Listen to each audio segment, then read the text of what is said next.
Hello everybody, thanks for checking out the channel. My name is Doug and this is Leaving the Dream.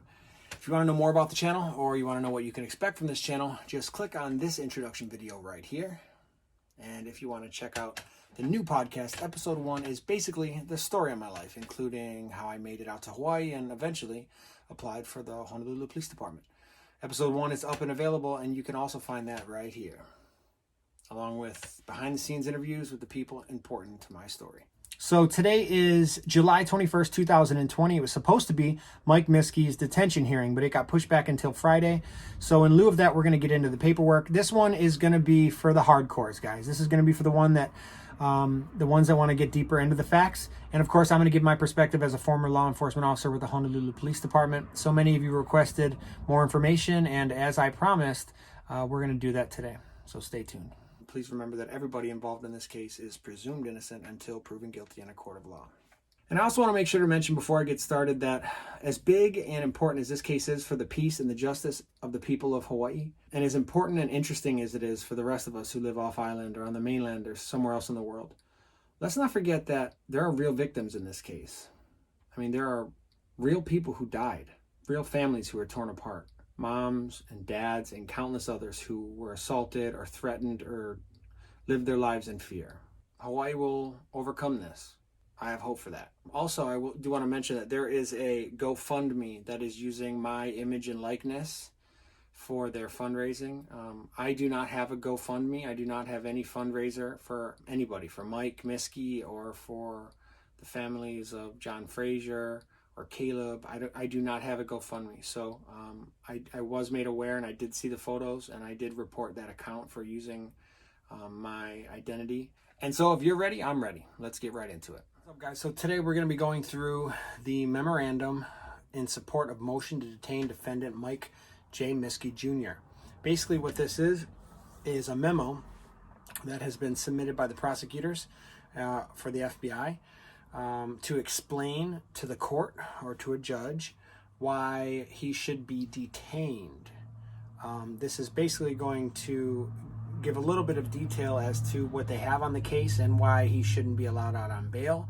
This is going to be referred to later, I'm sure. Now, this does not mean that this is completely true. This just means that this is what the prosecution is delivering to the judge so that he can make a decision as to whether or not Miske should be out on bail. Here it says that Miske is charged in 17 separate accounts with racketeering conspiracy, murder and aid of racketeering, conspiracy to commit murder and aid of racketeering, murder for hire conspiracy resulting in death, kidnapping using a facility of interstate commerce resulting in death, conspiracy to commit kidnapping using a facility of interstate commerce, murder for hire conspiracy, assault and attempted murder and aid of racketeering, carrying and using a firearm during and in relation to the crime of violence, conspiring to commit assault and aid of racketeering, conspiring to commit kidnapping using a facility of interstate commerce, using a chemical weapon on Nightclubs 1 and 2 using the drug Chloropicrin, conspiracy to distribute and possess with intent to distribute 5 kilos of coke, and conspiracy to distribute and possess with the intent to distribute 500 grams or more of meth, 5 kilograms or more of cocaine, a quantity of oxycodone, and a quantity of marijuana. And then finally, bank fraud. As you guys know, on July 15, 2020, Miske was arrested. As these indictments were unsealed and made public for all of us, I will leave a link in the description. This is where the details start coming in about what is alleged against Mike Miske. So pay attention.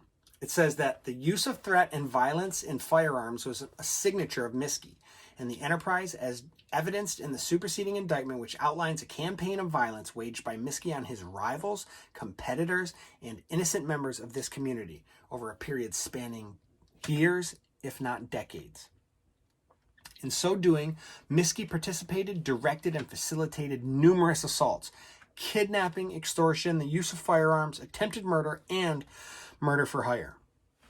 So listen, guys, this is what they are alleging of Mike Miske. Nothing demonstrates Miske's penchant for violence more than his meticulously planned and premeditated abduction, kidnapping, and murder of Johnathan Fraser in 2016. In planning Fraser's murder, as retribution for Miske's mistaken belief that Fraser was the driver of a vehicle involved in a serious accident from which Miske's son Caleb eventually died as a result. If you watched any of my videos, you know that I screwed up and said that Fraser was driving. He was not driving. And if you were wondering why everybody's freaking out on me, it was because this was such a big part of the case that I screwed up on. The whole reason that Mike has given people for why he hated Johnathan, and for what the people who are snitching on him are saying, is that he was under the mistaken perception that Fraser was driving the car. But from what I'm hearing and from everybody saying, that Miske's son was driving the car. That they found him strapped in with his seatbelt on behind the wheel.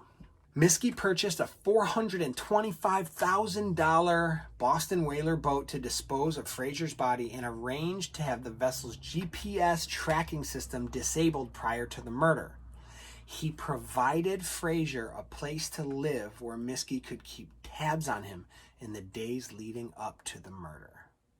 He employed a plan to lure Fraser's pregnant girlfriend away from Fraser on the day of his disappearance, and he directed other members of the enterprise to obtain a van to abduct Fraser and then abandon and set fire to the van to destroy any evidence. The nature of those offenses alone should mandate Miske's detention. The drug charges in the superseding indictment relate to Miske's role as a financier, the guy who provides the money, of a $400,000 10-kilo cocaine deal in 2014 with a Mexican drug cartel. Members from California and his and the enterprise continued involvement in the trafficking of meth, coke, oxy, and marijuana. That's pretty crazy. So we're talking drug cartel, $400,000 in drugs brought in by the drug cartels through California. Hawaii knows. If you live in Hawaii, you're from Hawaii, you've ever been to Hawaii, you've seen the drug problem. ICE is devastating this community. Drugs are devastating this community. And the Mexican cartels have made it to Hawaii. We had arrested several people from Mexico who were carrying assault rifles and crazy guns and had drugs on them. We know they're there. And they were trying to establish themselves, and the word on the street that I had always got when I was in the department was that the local boys fended off the Mexican cartels pretty well. That they tried to establish themselves on the islands, but the local boys didn't let that happen. And then we have a guy like this, Mike Miske, who allegedly spent $400,000 to buy coke, meth, oxy, marijuana, and bring it into Hawaii via California. But it's Mexican drug cartel drugs. Unreal. Miske is also charged in the superseding indictment with specific counts of kidnapping, conspiracy to commit assault, and chemical weapons attacks. These crimes were typical responses by Miske to those who dared to cross or challenge him, his businesses, or the enterprise. The additional charges are serious and include violent assaults committed at Miske's direction in which victims were hospitalized or otherwise seriously injured, as well as chemical weapons attacks carried out against 2 rival nightclubs. Okay, it says here that evidence against Miske and the enterprise is powerful and abundant and includes forensic extractions of multiple cellular telephones in which direct communications were uncovered between Miske, other enterprise members, as well as the victim, Johnathan Fraser. The grand jury testimony of dozens of witnesses include numerous cooperating defendants, people that have already been named as defendants and may have already been arrested, several of whom have either already pled guilty or have agreed to do so in the future. It's getting deep. The results of search warrants on email, cloud, and social media accounts include those of Miske. Audio recordings of controlled purchases of drug transactions which transpired at KTPC, and court-authorized Title III wiretap interceptions of wire and electronic communications on enterprise members' cell phones. The results of search warrants executed at physical locations and on vehicles which resulted in the seizure of drugs, firearms, handcuffs, zip ties, police-issued body armor, ski masks, a gun scope, ammunition, duct tape, and chloropicrin, the chemical used in the nightclub attacks, and hours of physical and electronic surveillance conducted by law enforcement on Miske and enterprise members. These items corroborated in many ways the grand jury testimony of victims, civilian witnesses, and cooperating defendants, many of whom the United States expects will testify at any trial against Miske and the enterprise. Miske has 6 prior state felony convictions for kidnapping, assault in the first. Assault first is a mean crime. It's a B felony in Hawaii.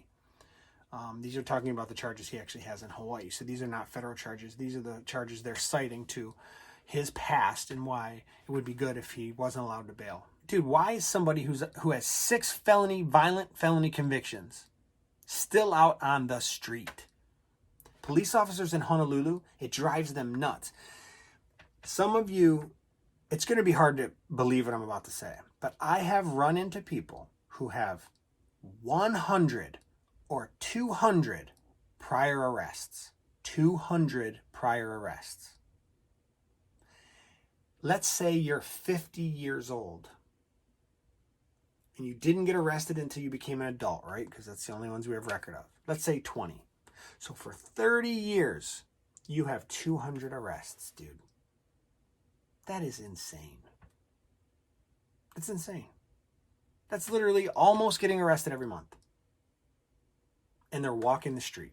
This guy has 6 felony convictions.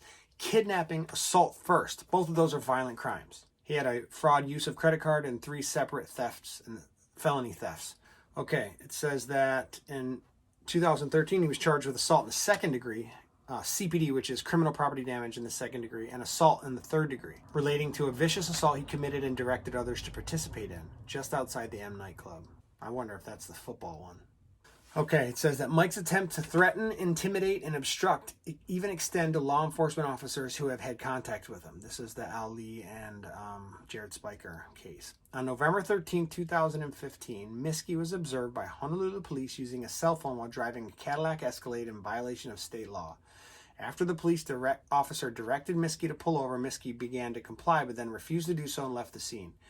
In the early morning hours the next day, Honolulu police went to Miske's nightclub, the M, and went there to locate Miske for refusing to obey a lawful command. Club staff initially told police Miske was present, but later stated he was not at the club.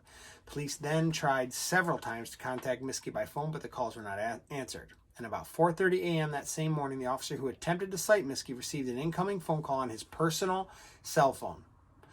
4:30 a.m. the same morning. Personal cell phone from a blocked number. Where did he get that cell phone number? The officer answered, and the caller identified himself as Miske and referred to the other officer by his first name. The officer placed the phone on speaker so the other officers who were present could hear and was able to record the majority of the conversation. During the recorded call, Miske stated, "Don't be going over there throwing your guys' weight around. I can press charges just as much as you can, brother. Listen, I can go to the top of the food chain. Trust me," calls officer by first and last name. "You going to get me for a traffic warrant? Big deal. I'll pay that all day. I don't care about that. Don't go to my place of business and act a fool. I swear, I'll have everybody over there put a TRO on you. You better be careful for the threats you made." And he said his name. "You are making threats over there, and I'm telling you, don't do that. Come on, this is one traffic violation, bro. I told you. When my attorney comes back, I turn myself in, brother." It's so funny that they wrote it in pidgin. Miske ended the phone call and never turned himself into the Honolulu police. The officer who received the call does not know how Miske obtained his personal cell phone number. This incident gives a clear view to the above the law mindset of Miske, that he's untouchable and that no one, not even a police officer, can tell him what to do. Check this out. A forensic search of a cell phone seized by law enforcement revealed a WhatsApp message between Miske and another Enterprise member discussing victim 2, the individual targeted in the failed murder attempt, which is the basis of count 8. So there you go. And I'm going to read the actual words that the person said. And this is graphic in nature and language, so prepare yourself. If you don't want to hear graphic language, you can fast forward this. In December 2017, the conversation went like this. The Enterprise member said, "Fuck this faggot. I promise over everything I see him, I going to turn his fucking jaw. And I going to knock him out fucking cold." And then Miske said, "And not stop." Enterprise member said, "Yup, I going to fucking knock his fucking teeth out his mouth." Miske said, "Not enough." Enterprise member said, "I know." This exchange supports information provided by witness cooperating with the government that over the years, Miske ordered so many of these types of violent attacks that he developed a coded system to describe the level of harm he wanted to afflict upon his victim. 20% meant sufficient force to intimidate. 50% meant sufficient force to cause physical injury. 80% meant sufficient force to cause injuries that required hospitalization, and 100% meant murder. Miske also threatened individuals with murder. For example, approximately 2003, Mike told a business rival to whom he had a dispute that he had dangerous friends who knew where the individual lived and that Miske would take matters into his own hands. Miske boasted, "You don't know who you're dealing with. I have a past, and in Hawaii, things are handled different." Similarly, in 2015, when a customer of KTPC, Kama'aina Termite Pest Control, stated he would alert the Environmental Protection Agency if KTPC would not answer his questions about the pesticides they were using. Miske personally called the customer and warned him that in Hawaii, people disappear. In fact, throughout his direction of the enterprise, Miske ordered attacks at every level of his percentage system, including the 100% murder of Johnathan Fraser. A review of financial transactions conducted by Miske from 2010 through 2017 showed he spent approximately $15 million on major expenditures. In addition to these major expenditures, insurance records show that Miske also acquired luxury vehicles valued at over $100,000, as well as luxury watches, jewelry, and art valued at over $200,000 during that same period. In 2010, Miske purchased a 0.87-acre oceanfront property near Spitting Caves in Portlock for $2,235,000. Only $1.2 million of the purchase price was financed, pursuant to a 3-year loan with monthly payments of $32,000. However, a review of Miske's individual tax returns for the same period showed that Miske had only $7.9 million available to spend on personal expenses after taxes. Thus, Miske spent nearly $8 million in additional unexplained income during that period. Man, that's how they got him. Mike's current and recent financial situation shows more of the same. Miske built a lavish residence in the Portlock property, which is now estimated to be $7 million, and is one of 3 properties owned by Miske, which are noticed for forfeiture in the superseding indictment. And on May 22nd, 2020, Miske sold a property on William Henry Road in Kaneohe, which resulted as a net profit of $392,000 in proceeds, which are currently held in an Old Republic Exchange escrow account. Miske can access those funds at any time, subject to applicable tax obligations. On approximately May 30th, 2020, Miske, through one of his companies, Hawaii Partners LLC, purchased a 2017 Ferrari F12 Berlinetta for $219,000 with $217,000 cash down that was transferred from his Kama'aina Termite and Pest Control savings account to his Hawaii Partners LLC bank account. Dang, he was getting all kind of messy. It says that over the course of the investigation into the enterprise, Miske has made a concerted and comprehensive effort to disassociate himself from Kama'aina Termite and Pest Control and other companies he controls in order to avoid prosecution and tracing of his assets. Miske attempted to do so by listing straw individuals as president, vice president of KTPC and other entities, and removing himself as a signer on the company bank accounts. A specific example of this occurred in October 2016 when Miske sent those very instructions via text message to his accountant at the time, after CPB, or Central Pacific Bank, severed its business relationship with Miske and his companies. In the messages, Miske stated, "Time to go dark. I believe it's the feds and their subpoenas just trying to make my life hard." This is another important component for the court to consider in finding Miske to be a flight risk. Wow. That was signed by Kenji Price. That's a really, really in-depth and important memorandum that basically told it all. If you were wondering what kind of dude he was, there you go. Remember, all these things are alleged, and he is assumed innocent until proven guilty in a court of law. Pretty intense. It says that Miske faces 3 death-eligible charges. 3 charges that carry the death penalty. Count 2, 4, and 5. So we have murder in aid of racketeering, murder for hire conspiracy resulting in death and kidnapping using a facility of interstate commerce resulting in death. Mike faces 10-year mandatory minimum sentences if convicted on either count 15 or 16, and they are going to charge him with conspiracy to distribute controlled substances. These mandatory and possible sentences alone render Miske a flight risk. So they're saying because he's facing the death penalty, he has nothing to lose. And that's true. I mean, basically this guy is never going to get out of jail or he's going to die. So because of those terms, they're worried he's going to skip town. But when you add to that Miske has access to the vast financial resources of multiple companies and all the connections that he's made, both on and off island, we're talking millions of dollars in assets. He could raise the money to get out of town. Under the procedural and factual background, it says that on July 19th of 2019, so that's basically a year ago, a grand jury returned a sealed indictment against Miske and Mike Buntenba, charging them with conspiracy to distribute and possess with intent to distribute 5 kilos of coke. That indictment remained sealed, and on June 18, 2020, a second grand jury returned a sealed superseding indictment charging Miske and 10 others with these federal offenses that you were made aware of today. So, Miske is charged in 17 separate charges. Racketeering, count 1. Murder in aid of racketeering, count 2. 3 is conspiracy to commit murder in aid of racketeering, count 3. Murder for hire conspiracy, resulting in death of Johnathan Fraser, that's count 4. Kidnapping using a facility of interstate commerce, resulting in death, that's Johnathan Fraser, that was count 5. Conspiracy to commit kidnapping using a facility of interstate commerce, that's count 6. The difference between actually committing the murder or the kidnapping and the conspiracy to commit the murder and the kidnapping is what he's being charged with. So, meeting with a group of guys and saying who's going to kill him or who's going to kidnap him, and someone says, I'm going to kidnap him or I'm going to kill him, you guys have just made a conspiracy to commit. That's a crime in itself, whether it takes place or not. The fact that it took place is another crime. That's why they're getting charged with multiples. That's why it's good to go after the racketeering charges, because it's going to be hard for them to fight these. In count 7, it says murder for hire conspiracy to murder victim 1, who has remained unnamed. Assault and attempted murder in aid of racketeering. On murder, the attempted murder of victim 2, that's count 8. So we have another victim. So this is 3 victims already. Johnathan Fraser, victim 1, victim 2. Typically, they say victim 1 and victim 2 because they want confidentiality, that the person's probably made state's witness, and they don't want to reveal who that person is for his safety or her safety.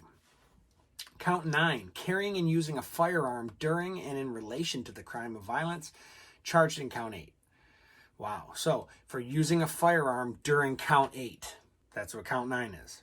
So, if you're going to do that murder for hire, that's one thing, but you're going to use a firearm in the act of committing that, that's another crime, especially in a state like Hawaii, which is a May issue state.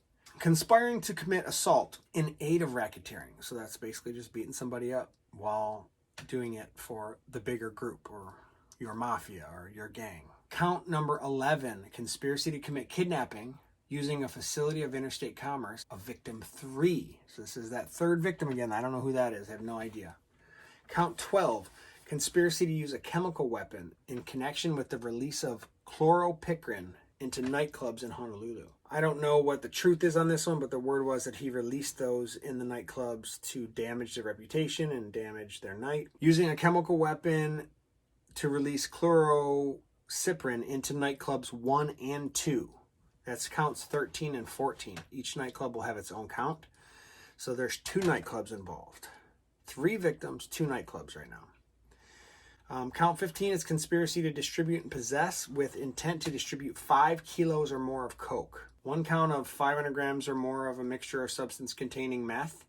You have 2 counts of 5 kilos or more of coke. You have 3 counts of a quantity of oxycodone. And count 4 is a quantity of marijuana in violation of Title 21. So we went from count 15. This drug count makes it 16, 17, 18, 19, 20. And then we have bank fraud. That is count 22. All right, guys. Well, that was the memorandum that the U.S. attorneys filed to request that Mike Miske does not get out on bail. Hopefully it works because he's obviously a danger to society from what's been alleged. We'll see where this thing goes. This has been out for a few days, but we're just going through it. I promised you guys that I would go through it and we would discuss it. Hopefully I was able to do that and you learned something about it. It's pretty gnarly, all the stuff that they are alleging. And it does shed light onto all the questions that people have been having, been blowing up on my social, blowing up on my YouTube. I'm going to be making more of these videos. Every time there's an update in the case, I'm going to try to break it down to keep you guys informed on the Mike Miske Enterprise case. I do appreciate all the support. If you like this video, hit the like button. If you want to subscribe to the channel, do so and ring that notification bell so that you know when the next video is coming up. Aloha, and until next time.